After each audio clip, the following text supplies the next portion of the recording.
If you have not heard about this story which we're about to tell you, it will probably shock you, because the act was senseless and grim in the way it was committed.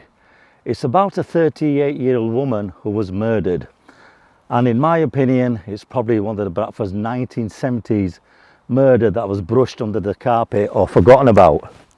Now, the killer tried to ruin the respect or the character of the victim, but here on our channel, Bradford Through the Lens, we will discredit the killer.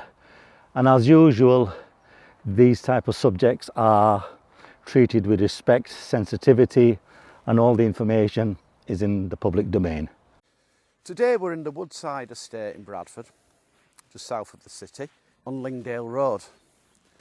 And in this vicinity there used to be a block of flats known as Newton House. And within those flats there was a resident called Winnie Revill. She was 38, a divorced mother of 2, and one night in November 1970 she was savagely murdered in Bradford. And it's a murder story that appears to have been forgotten about or lost.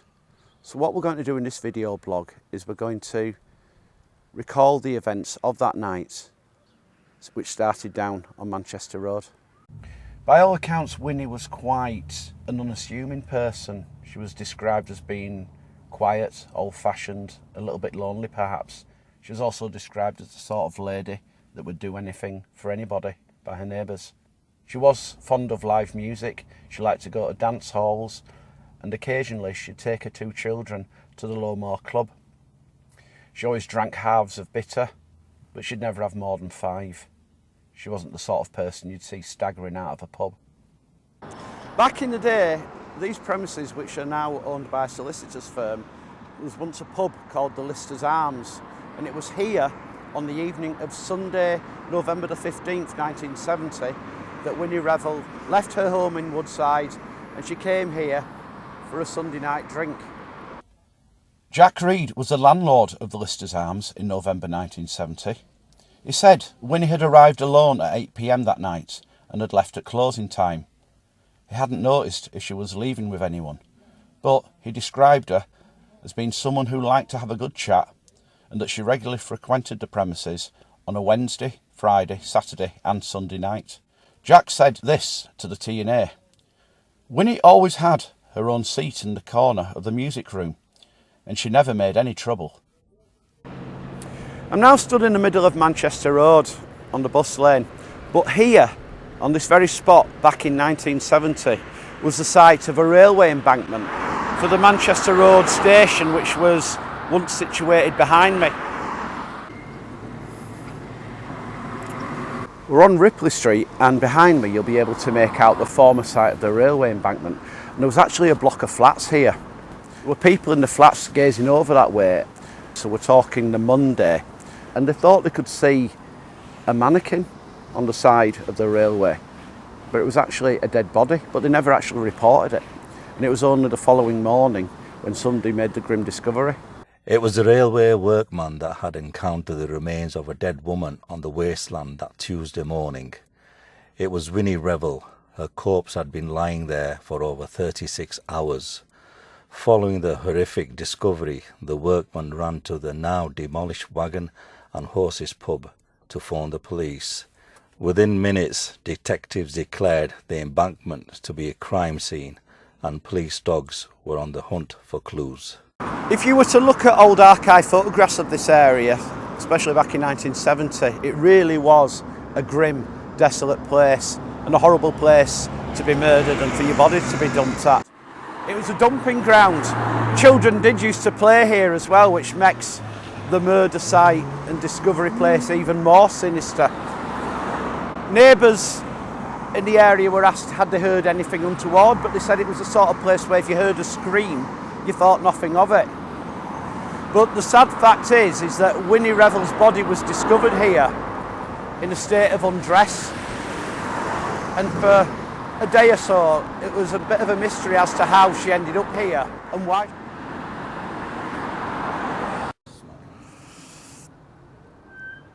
The day after the body had been discovered, so we're now talking Wednesday the 18th of November, a local man by the name of Albert Cooper went into a police station in Manchester with a newspaper cutting saying that he knew something about the murder.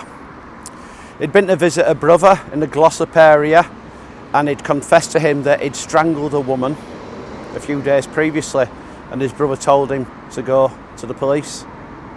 Cooper had told the police that he'd been drinking in the Lister's Arms on the Sunday night with his father and his brother, that they left at closing time and they crossed the road to a bus stop where Winnie Revill was waiting. A bus came, he said, and everybody got on except himself and Mrs. Revill. He said they got talking, then they started kissing and cuddling, and then they had intercourse on some waste ground near the bus stop. Afterwards she told him, "I've something to tell you. I've had treatment for VD." He said that he went potty and he hit her in the face. She started screaming. He said he told us to be quiet and he put his hand on her throat, and then with his left hand he tore her knickers off and he put them around her throat and she started gurgling. At the murder trial in Leeds the following February, Cooper went on to say, "I lost my temper. I did not intend to kill her. I just intended to quieten her." He tried to pursue a verdict of manslaughter because of provocation, but this was rejected and he was found guilty of murder and sentenced to life imprisonment. Although justice was served, it's very, very hard to look back on this story and not think of Winnie Revill as a tragic character. The same week that a body was discovered on the wasteland that was once behind me, her ex-husband had appeared in court. She'd complained that he'd not been sending her maintenance. However, the news of her death resulted in the £465 in arrears being completely voided. Despite our best efforts, we've not been able to find any information that relates to Winnie Revill's funeral, where it took place or where her final resting place might be.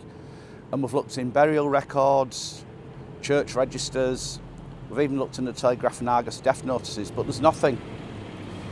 And it almost feels like the whole story has seemingly been wiped from the face of the earth, because the scene of the murder itself, as we mentioned earlier, has been completely changed.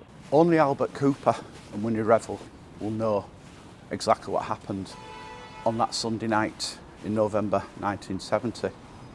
But I personally don't buy the version of events that Cooper presented to the police in the form of his own defence.